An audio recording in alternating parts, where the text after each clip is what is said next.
Sa ngalan ng Ama at ng Anak at ng Espiritu Santo, Amen. ang pagkapala ng ating Panginoong Jesucristo, ang pag-ibig ng Diyos Ama, at ang pakikipagkaisa ng Espiritu Santo ay sumainyo nawang lahat. At sumaiyo rin. Maggalak po natin ipagdiwang ang dakilang kapistahan ni na Apostol San Pedro at San Pablo. Upang tayo maging marapat sa misang ito, halina't magsisimula tayo para sa ating mga kasalanan. Tayo pong lahat. Inaamin ko sa makapangyarihang Diyos. At sa Sa inyo, inyo, mga mga kapatid, kapatid, nalubha kalubha akong akong nagkasala nagkasala sa sa isip, isip, sa sa salita salita at at sa sa gawa, gawa, at sa sa aking aking pagkukulang. pagkukulang. Kaya Kaya sinasamo isinasamo ko ko sa sa mahal mahal na na Birheng Birheng Maria, Maria, sa sa lahat lahat ng ng mga mga anghel anghel at at mga mga banal, banal, at at sa sa inyo, inyo, mga mga kapatid, kapatid, na na ako'y ako'y panalangin panalangin sa sa Panginoong Panginoong ating ating Diyos. Diyos. Kaawaan tayo na mapagmahal na Diyos, patawarin sa ating mga sala, at patnubayan hanggang sa buhay na walang hanggan. Amen. Panginoon, kaawaan mo kami. Panginoon, kaawaan mo kami. Kristo, kaawaan mo kami. Kristo, kaawaan mo kami. Panginoon, kaawaan mo kami. Panginoon, kaawaan mo kami.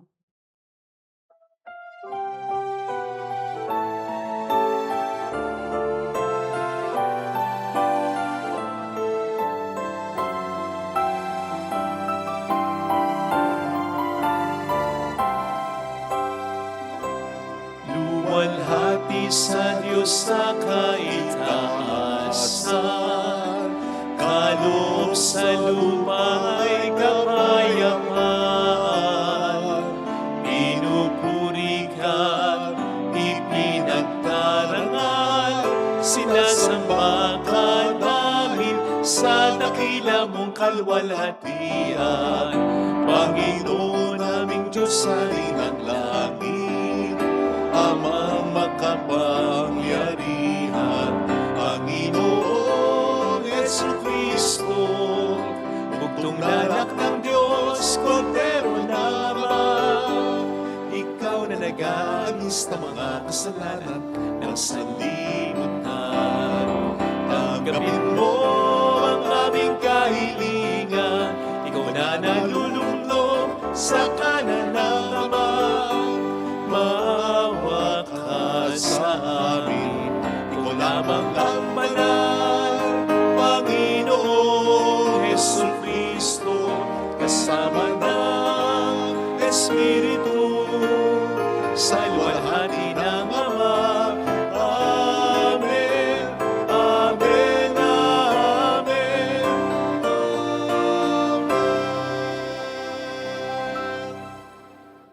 Yumuko tayo, maaaring ibulong sa Panginoon ang ating intensyon.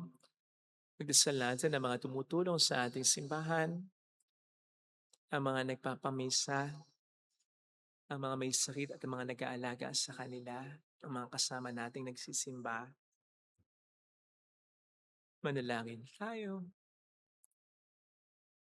Ama naming makapangyarihan, ipinagkaloob mo ang kagalang-galang at banal na kagalakan ng araw na ito ng dakilang kapistahan ni San Pedro at San Pablo. Pagbigyan mong masunod ng iyong sambayanan ng lahat, sa lahat ng larangan, ang ipinamana ng mga pinagbuhatan ng simula ng relihiyon sa pamamagitan ng Jesucristo kasama ang Espiritu Santo magpasa walang hanggan. Amen.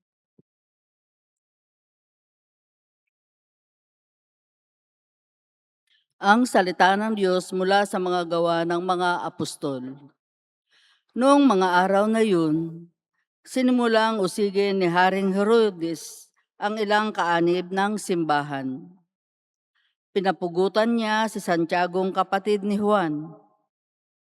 Nang makita niyang ito'y ikinalugod ng mga Hudyo, si Pedro naman ang kanyang ipinadakip. Nangyari ito noong pista ng tinapay na walang libadura. Pagkadakip kay Pedro, ito ikinulong at pinabantayan sa 4 na pangkat ng 4 na kawal. Ang balak ni Herodes ay iharap siya sa bayan pagkatapos ng pista, kaya't nanatiling nakabilanggo si Pedro. Samantala, siya ay taimtim na ipinanalangin ng simbahan.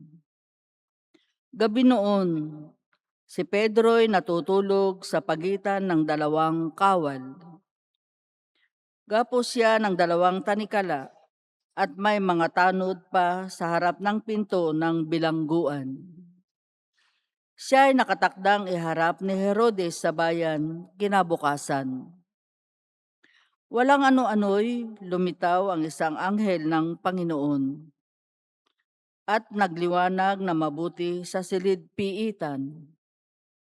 Tinapik niya sa tagiliran si Pedro at ginising. Bumangon ka, dali, wika ng anghel.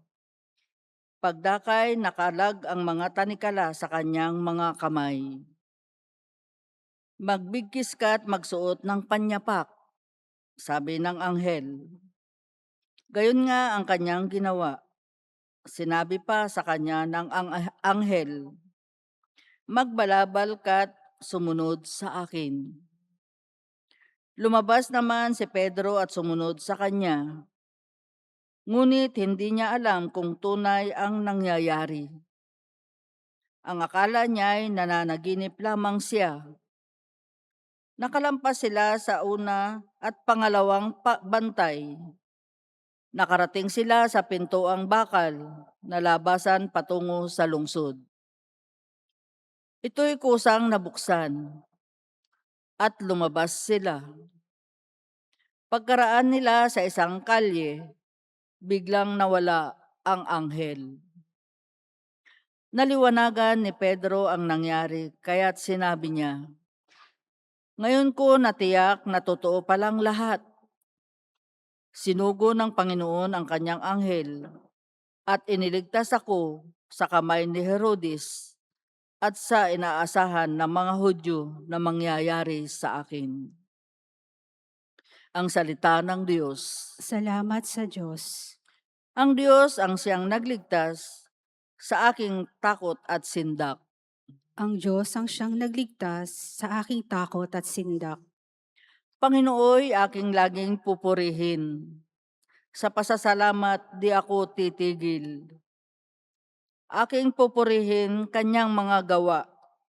Kayong naaapi, makinig, matuwa. Ang Diyos ang siyang nagligtas sa aking takot at sindak.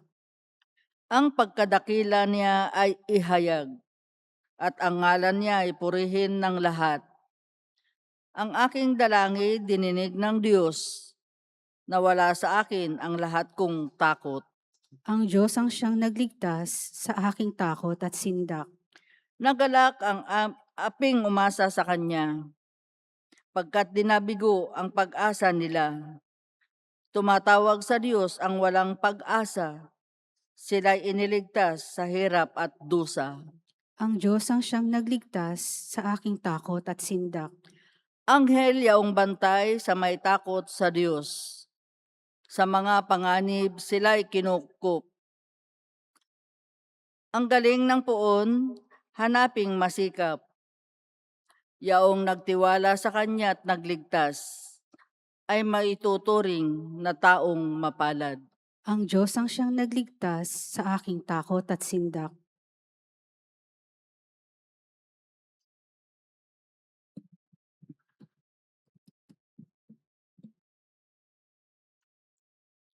Ang salita ng Diyos mula sa ikalawang sulat ni Apostol San Pablo kay Timoteo.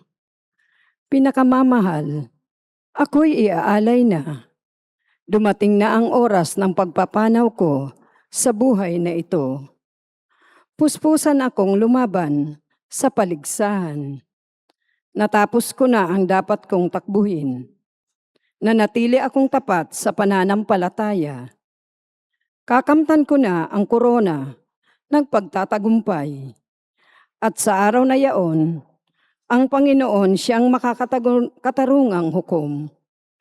Ang magpuputong ng korona ng korona, hindi lamang sa akin, kundi sa lahat ng nananatili sa muli niyang pagparito.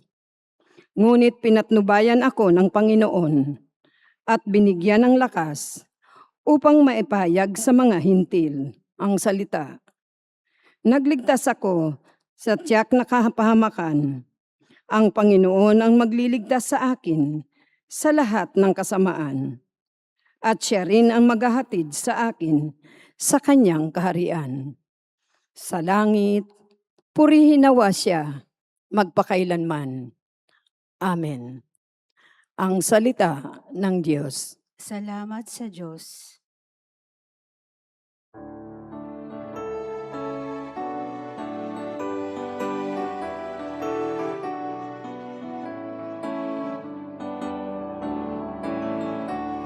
Alleluia, alleluia, Alleluia.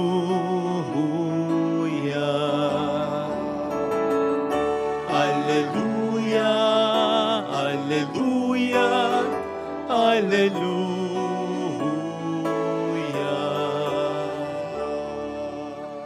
Sumainyo ang Panginoon. At sumayo rin. Ang mabuting balita po ng Panginoon ayon kay San Mateo. Papuri sa iyo, Panginoon. Noong panahong iyon, dumating si Jesus sa lupain ng Cesarea ng Filipos. Tinanong niya ang kanyang mga alagad, sino raw ang anak ng tao ayon sa mga tao? At sumagot sila, ang sabi po ng ilan ay si Juan Bautista kayo. Sabi naman ng iba si Elias kayo at may nagsasabi pang si Jeremias kayo o isa sa mga propeta. Kayo naman, anong sabi ninyo? Sino ako? Tanong niya sa kanila. Sumagot si Simon Pedro, kayo po ang Kristo, ang anak ng Diyos na buhay. Sinabi sa kanya ni Jesus, mapalad ka Simon, na anak ni Jonas, sapagkat ang katotohanan ito hindi inihayag sa iyo ng sino mang tao, kundi ng aking amang nasa langit. At sinasabi ko naman sa iyo, ikaw ay Pedro, at sa ibabaw ng batong ito ay tatayo ko ang aking simbahan, at hindi makapananaig sa kanya kahit ang kapangyarihan ng kamatayan. Ibibigay ko sa iyo ang mga susi ng kaharian ng langit. Ang ipagbawal mo sa lupa, ipagbabawal sa langit. At ang ipahintulot mo sa lupa, ipapahintulot sa langit. Mga kapatid, ang mabuting balita ng Panginoon. Pinupuri ka namin, Panginoong Hesukristo. Welcome sa Our Lady of Lazaret Quasay Parish kung saan ayos lang umiyak at samahan tayo ng mahal na ina sa pag-iyak sa pagdarasal sa kanyang anak upang maging maayos ang lahat. So ngayon po ay pinagdiriwang ng ating inang simbahan ang dakilang kapistahan ni na San Pedro at San Pablo. Dakilang kapistahan po ito, hindi basta kapistahan, hindi feast lang, kundi solemnity. Parang Pasko, parang Easter, parang Linggo. Kaya nga po ito may vigil mass or parang anticipated mass. Ganon kataas ang binibigay na honor at importance ng ating inang simbahan sa dalawang apostol na ito. Bakit nga sila ang sinasabing the pillars of our faith or pillars of the church? Dahil sa napakalaking contribution nila. Si Pedro bilang unang Santo Papa o pinuno ng Simbahang Katolika. Si Pablo bilang pangunahing tagapagpahayag ng mabuting balita sa iba't ibang bansa.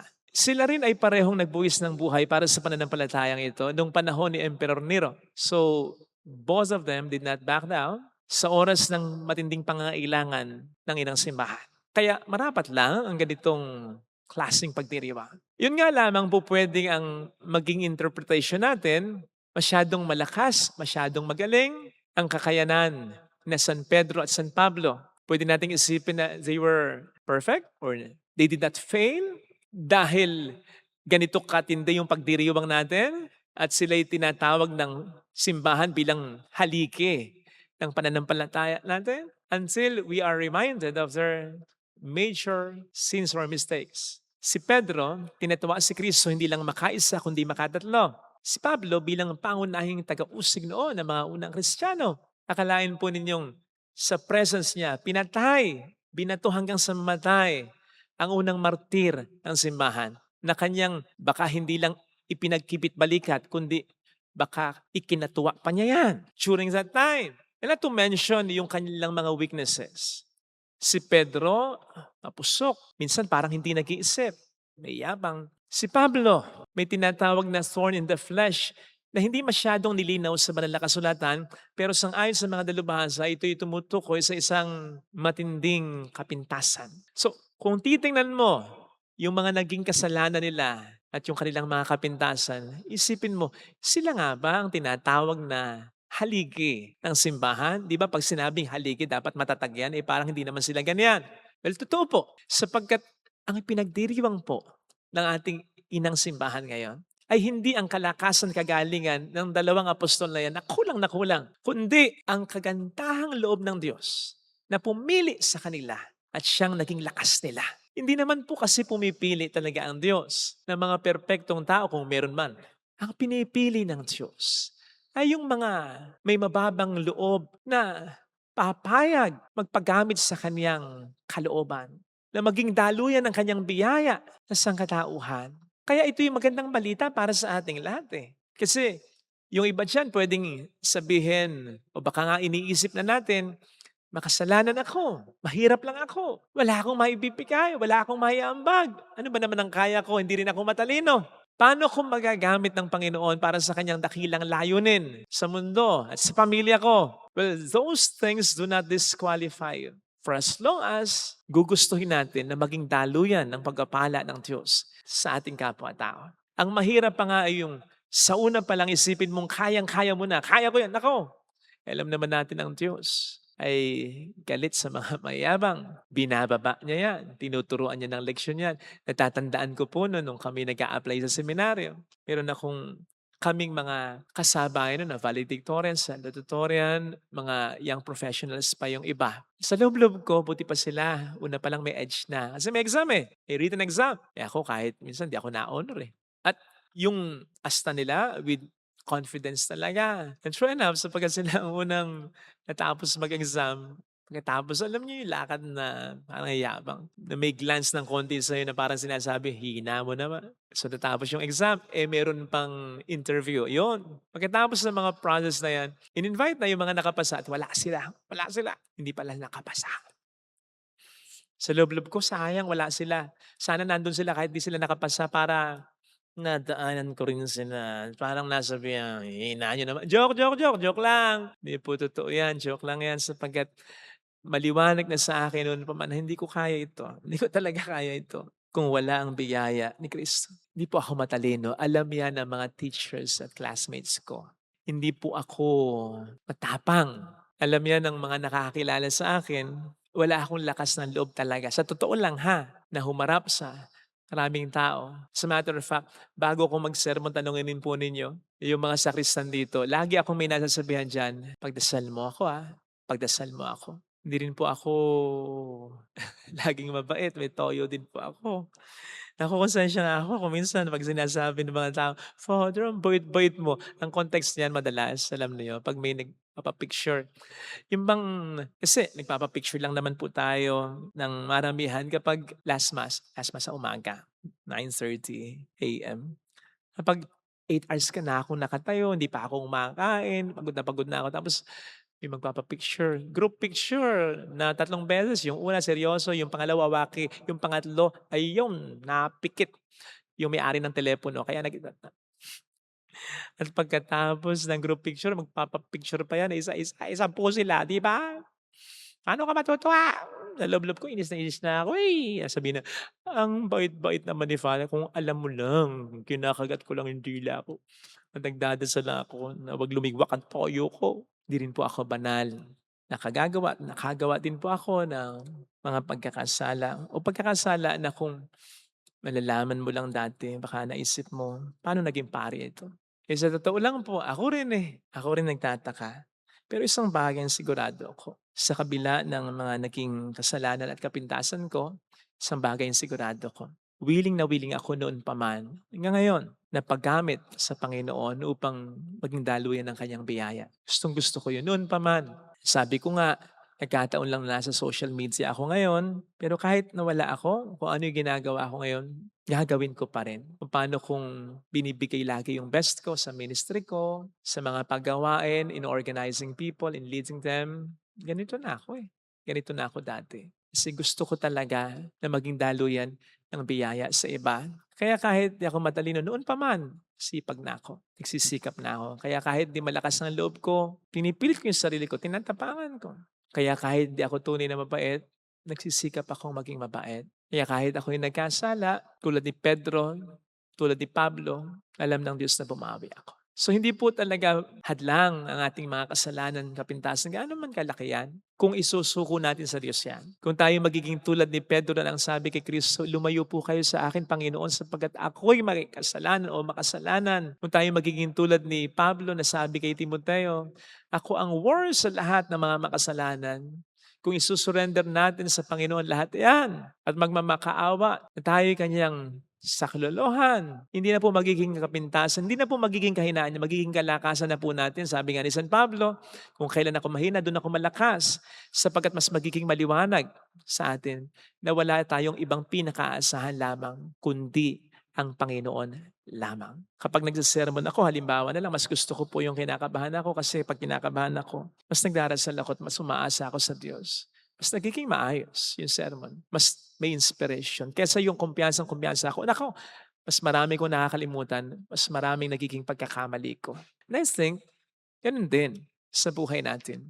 Sino nga ba tayo para makagawa ng dakilang bagay? And when I say dakilang bagay, ito yung ginawa ni Pedro at Pablo. Hindi yung success kundi yung fulfillment Hindi yung yumaman sila, hindi Hindi yung naging sikat sila sa makamundong paraan. Hindi yung nagkaroon sila talaga ng hindi Kasi madali lang yan Madaling magkaroon. I mean, kahit mahirap, hindi necessarily magiging fulfilled ka. Hindi necessarily dakilang bagay yan. Hindi necessarily nakaka-inspire ng mga tao yan. At hindi necessarily magiging masaya ka kahit makamtan mo ang lahat ng yan. So ang sinasabi natin dito, sino tayo para makagawa ng dakilang bagay katulad ng nagawa na Pedro at Pablo? Tayo makaka-inspire ng iba at tayo tunay na magiging masaya. Sino ka para masigurado mo na mabibigyan mo ng magandang kinabukasan ng iyong mga anak? Sino ka para masigurado mo na sila'y mapapalaki mo na tunay na mabubuti at matatatag? Sino ka para masigurado mo na maitataguyod mo ang iyong pamilya na ngayon na isadlak sa hirap? Sino ka para masigurado mo na matutukan mo, maalagaan mo ang mahal mong may sakit na hindi ka mag-give up? Sino? Indeed, mahirap. Pero hindi rin naman po akalain ni na Pedro at Pablo na makakagawa sila ng dakilang bagay. Alam nila at aminado sila sa kanilang kasalanan at kapintasan. Gayunpaman, sinuko nila sa Diyos yan. At naging very willing sila na paggamit sa Diyos upang maging daluyan ng biyaya ng Diyos sa mga tao. So kahit na hindi sila qualified, pinag-ubra ng Diyos sila. Pinalakas sila ng Diyos, ginabayan sila, at dahil doon, nakagawa sila ng mga dakilang bagay talaga. So yun din sa buhay natin. Ang tanong talaga hindi naman kaya mo ba? Ang tanong talaga gusto mo ba? Gusto mo ba talagang maging daluyan ng grasya niya? At kung sasagot ka ng oo, dapat hindi lang basta sa salita. Dapat meron ding gawa. Kasi hindi naman basta sumagot ka ng oo, basta lalagpak ang biyaya. Hindi. Nasa Diyos ang awa, nasa tao ang gawa. Kailangan nating magsikap. Kailangan nating gawin ang dapat at kaya nating gawin. Kailangan nating tumalikod na sa pagiging makasarili natin sa mga dating maling gawin natin upang talagang mapagkumbaba tayong makapagpaggamit sa Panginoon natin. Ito sana mga kapatid ang ating pagdasal sa pagdiriwang natin. Ilagay natin ang ating kanang kamay sa tapat ng ating puso.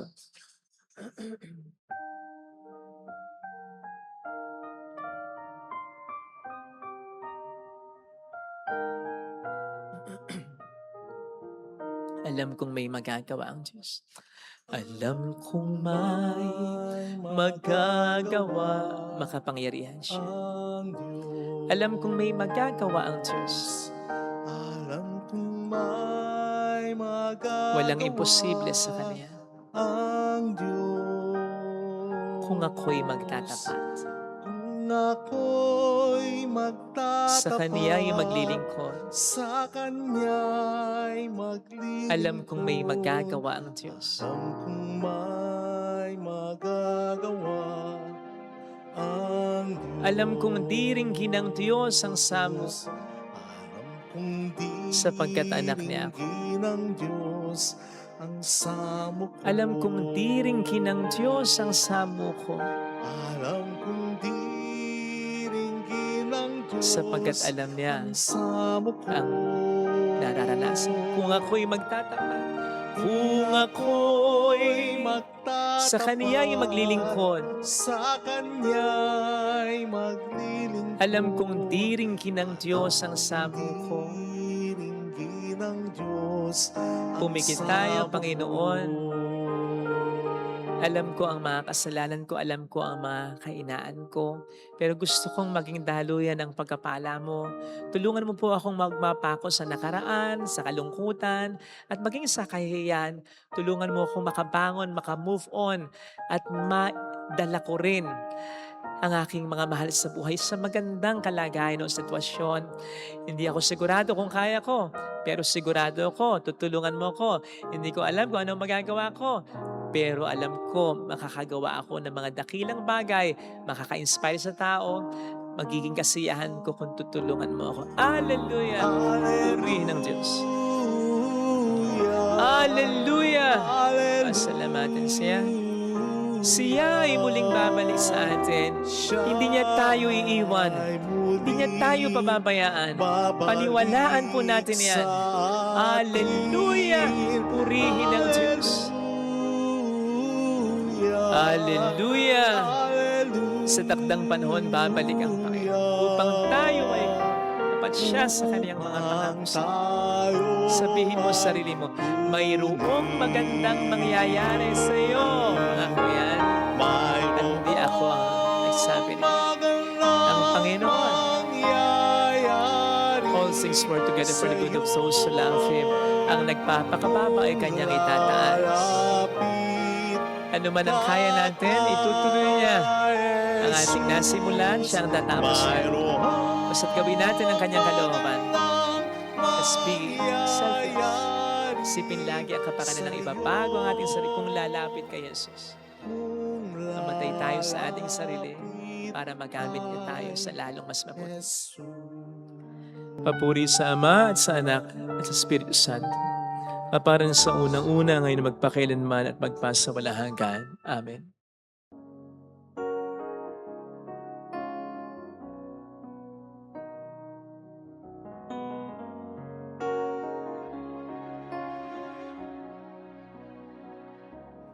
Tanggapin mo,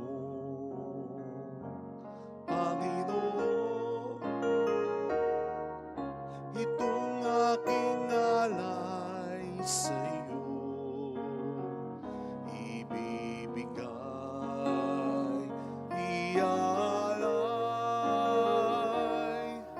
lahat ng yaman at buhay, ihahandog sa iyo. Papuri sa ngalan mo, kahit na may kasalanan. Itong pusong nagmamahal, tanging hiling sa iyo. Sana'y tanggapin ang alay ko.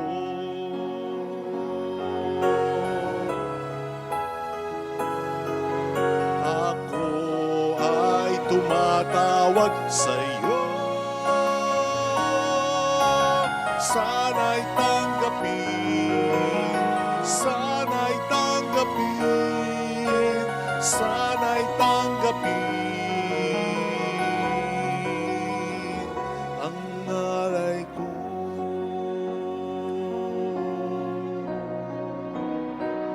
Ang alay ko. Manalangin tayo, pang ating handog ay maging kalugod-lugod sa Diyos samang makapangyarihan. Tanggapin nawa ng Panginoon itong paghahain sa iyong mga kamay sa kapurihan niya at karangalan sa ating kapakinabangan at sa buong sambayanan niyang banal. Ama naming lumikha, ang mga alay na aming niyahandog para sambahin ang ngalan mo ay patnubayan nawa ng panalangin ng mga apostol na magharap din nawa sa amin bilang mga nakatagalaga sa iyo para ipagdiwang ang paghahaing ito. Sa pamamagitan ng Jesucristo, kasama ng Espiritu Santo magpa sa walang hanggan. Amen. Sumainyo ang Panginoon. At sumayo Itaas sa rin. Diyos ang inyong puso at diwa. Itinaas na namin sa Panginoon. Pasalamatan ng ating Panginoong Diyos. Marapat na siya ay pasalamatan. Ama naming makapangyarihan, tunay nga pong marapat na ikaw ay aming pasalamatan. Niloob mo ngayon aming ikagalak na si San Pedro at San Pablo'y kapwa matapat sa pananampalatayang inihayag at inilaganap. Binuo ni San Pedro ang sambayanang tinipon ng anak mong pinananaligan ng ilan sa Israel noon. Si San Pablo'y tagapagturo at tagapagpaliwanag sa iba't ibang mga tao na nais mong matawag. Silang dalawa'y mayroong magkaibang larangan sa paglilingkod kay Kristo sa isang sambayanan. Kapwa nila tinamo ang putong ng tagumpay na ngayon dinarakila sa buong sanlibutan. Kaya kaisa ng mga anghel na nagsisiawit ng papuri sa iyo ng walang humpay sa kalangitan, kami nagbubunyi sa iyong kadakilaan. Santo, Santo, Santo, Panginoong Diyos ng mga hukbo, napupuno ang langit at lupa ng kadakilaan mo, o sana sa kaitaasan. Pinagpala ang naparirito sa ngalan ng Panginoon, o sana sa kaitaasan. Ama naming banal, ikaw ang bukal ng tanang kabanalan. At sa pamamagitan ng iyong Espiritu, gawin mo pong banal ang mga kaloob na ito upang para sa amin ay maging katawan at dugo ng aming Panginoong Hesukristo. Bago niya pinagtiis ang kusang loob na maging handog, hinawakan niya ang tinapay, pinasalamatan kaniya, pinaghati-hati niya iyon. Niabot sa kaniyang mga alagad at sinabi, "Tanggapin ninyong lahat ito at kanin. Ito ang aking katawan na ihahandog para sa inyo."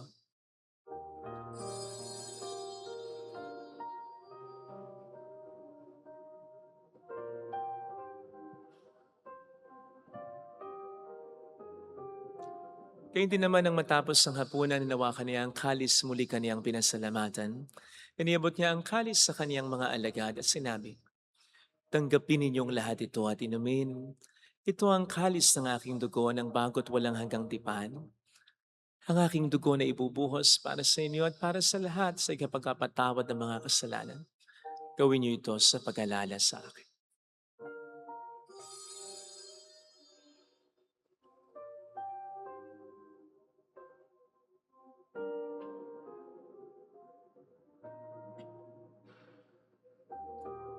Ang misteryo ng ating pananampalataya. Si Kristo'y namatay, si Kristo'y nabuhay, si Kristo'y babalik sa wakas ng panahon. Ama, ginagawa namin ngayon ang pag-alaala sa pagkamatay at muling pagkabuhay ng iyong anak. Kaya inialay namin sa iyong tinapay ng buhay, ng kalis ng kaligtasan. Kami nagpapasalamat dahil kami iyong minarapat na tumayo sa harap mo para maglingkod sa iyo. Sinasamo namin kami na magsasalo sa katawan at dugo ni Kristo ay mabuklod sa pagkakaisa sa pamamagitan ng Espiritu Santo. Ama, lingapin mo ang iyong simbahang laganap sa buong daigdig. Puspusin mo kami sa pag-ibig. Kaisa ni Leon na aming Papa, ni Dennis na aming Obispo at ang Tanang Kaparian. Alalahanin mo po ang mga kapatid naming nahimlay na may pag-asang sila muling mabubuhay. Kayong din ang lahat ng mga pumanaw, lalo ng aming mga ipagdarasal. Saglit nating pagdasal ang ating mga kakilalang namatay na. Kaawaan mo sila at patuloyin sa iyong kaliwanagan. Kaawaan mo at paghintapatin kaming lahat na makasalo sa iyong buhay na walang wakas. Kaisa ang mahal na Birhen ng Lasalet, ang ina ng Diyos, si San Jose, ang kabiyak ng kanyang puso, sina San Pedro at San Pablo, na namuhay dito sa daigdig ng kalugod-lugod sa iyo. Maipagdiwang nawa namin ang pagpupuri sa ikararangal mo sa pamamagitan ng iyong anak na aming Panginoong Hesukristo. Sa pamamagitan ni Kristo, kasama niya at sa Kanya, ang lahat ng parangal, papuri ay sa iyo, Diyos amang makapangyarihan, kasama ang Espiritu Santo magpasawalang hanggan.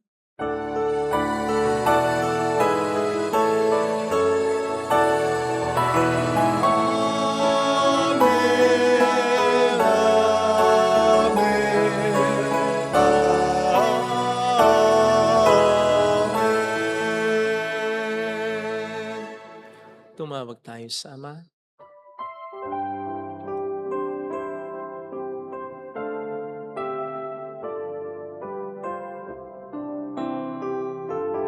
Ama namin, sumasalangit ka. Sambahin ang ngalan mo. Mapasamin ang kaharian mo. Sundin ang loob mo dito sa lupa para nasa langit. Bigyan mo kami ngayon ng aming kakanin sa araw-araw at patawarin mo kami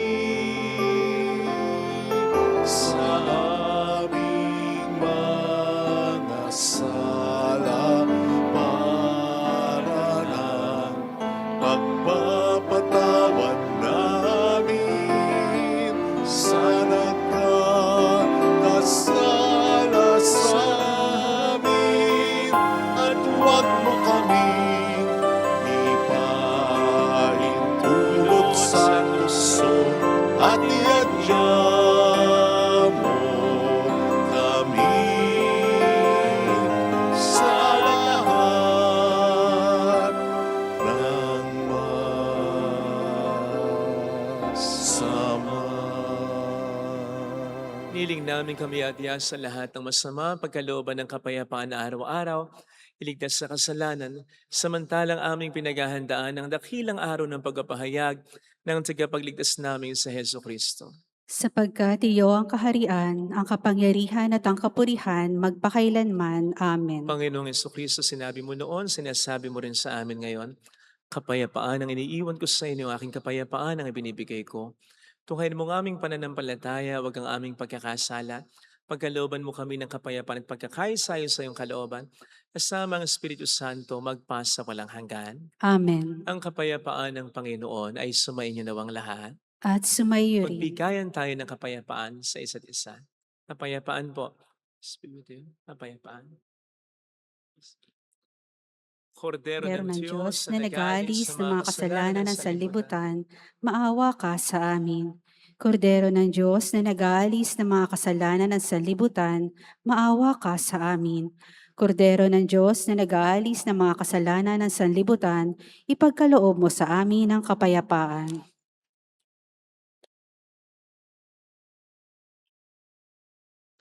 Narito sa harap natin ng Panginoon ang ating buhay at kaligtasan.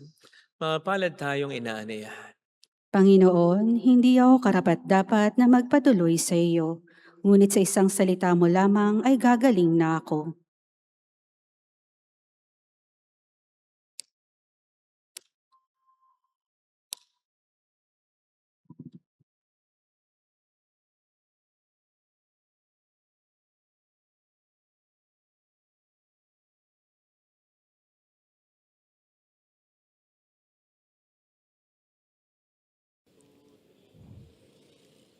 Panalangin para sa espiritual na pakikinabang.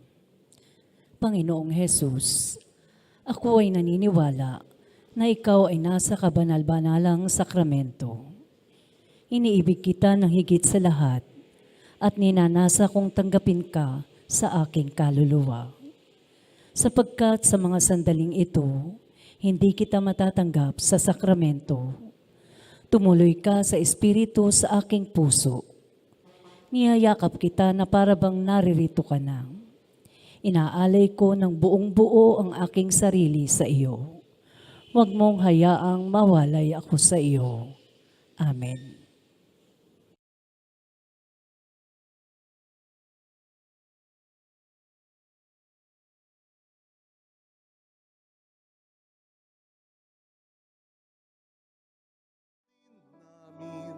Ang pananagutan, mabuklod sa pagmamahalan.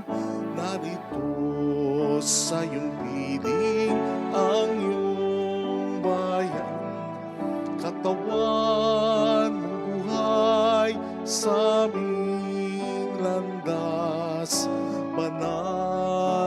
bansa at sambayanan, binuglot ng Ama sa Kanya. Narito sa iyong piling ang iyong bayan, katawan ng bigay sa aming landas, banal na bansa at sambayanan, binuklod ng Ama sa Kanya.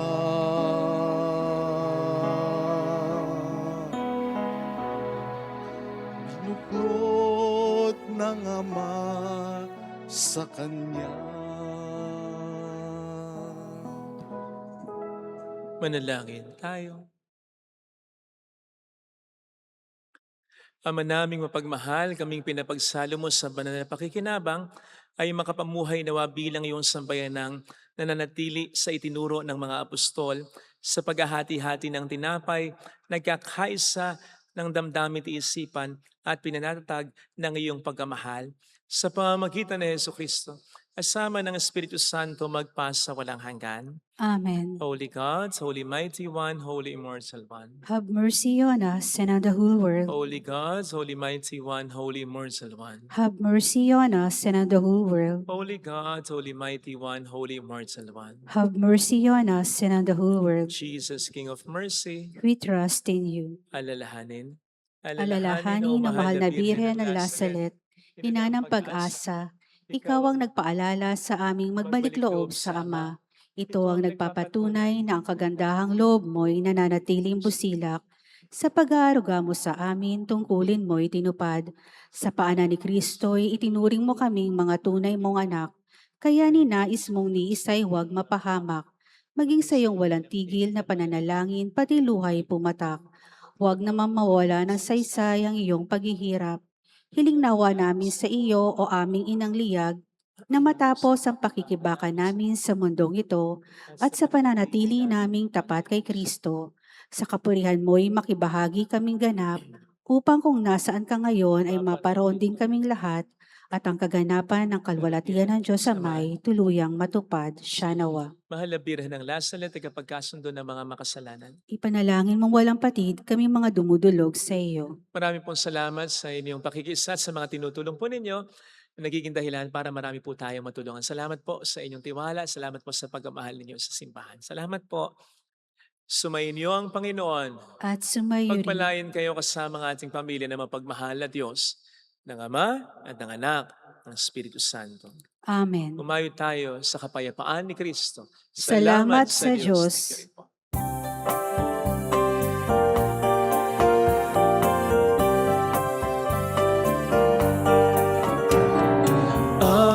Aming iniaalay ang pag-ibig na walang kapantay. Okay, sarap mabuhay kung may nagmamahal. Pagmamahal na tunay at laging narisay. Ang Birhen kong umibig ay walang singtamis. Pagsintang sa kalinis sa iyo hanggang langit.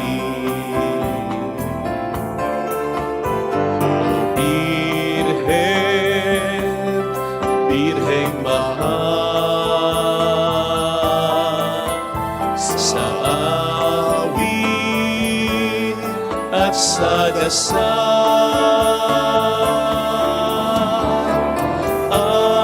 Aming iniaalay ang pag-ibig